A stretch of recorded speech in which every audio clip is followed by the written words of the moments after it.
Matt Wilson here from Pillar to Post Home Inspectors. And I'm John. I'm with Rescue Team Solutions, and we are the Crawlspace experts. And Matt has asked us over to take a look at a picture.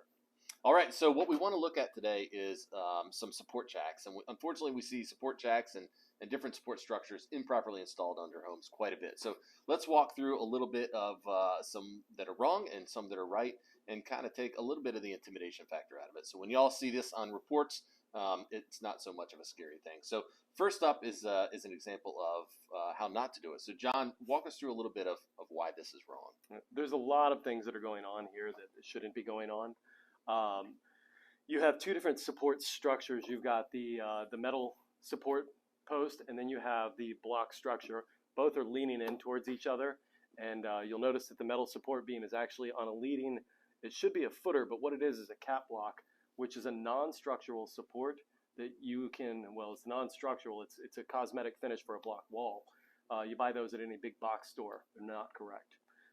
It's also not attached to the support beam that is above it. And then you have the block next to it. Now the block is stacked in an orientation where the holes are facing down. And if you had a footer underneath that, that'd actually be a really good build. That one wouldn't be correct because it doesn't have any mortar. But because there's no footer under it, the pressure of the house is pushing down on that block. And what's happening is those holes are just allowing the clay to push right up through. So it's being forced into the ground, which puts more pressure on the metal post, which means that everything is just falling to pieces. Interesting. All right, so with that said, let's take a look at a photo of one that's put in properly and digest a little bit of what makes that the right way to do it. Okay. What you'll notice is that there is it's a poured concrete footer that is designed in size and depth to be able to support the structure above.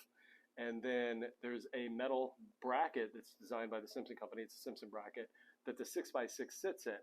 Underneath that footer, there should be gravel, unless it's on good, compact, hard soil. That can be tested to determine how deep. But in soft soil, you should take that out and replace it with gravel and then compact that, put the footer on top of it. The 6x6 then goes up to the support beam, and that support beam is tied to the 6x6 with metal strapping. The one last step is then to take and tie that support beam to the floor joists with continuous strapping all the way down.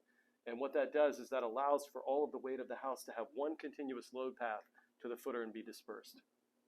So it's not necessarily a giant job, but it's definitely a job worth doing the right way to preserve that structural integrity of the home. It's not difficult. It's certainly not easy, from a layman's perspective, but it's absolutely worth the investment, because if your house starts to shift and move, a lot of times, you're not going to get it back to its original position. You're going to end up with cracked drywall. You're going to end up with windows that don't open, doors that are jammed shut. And the longer you let it go, the more expensive it becomes.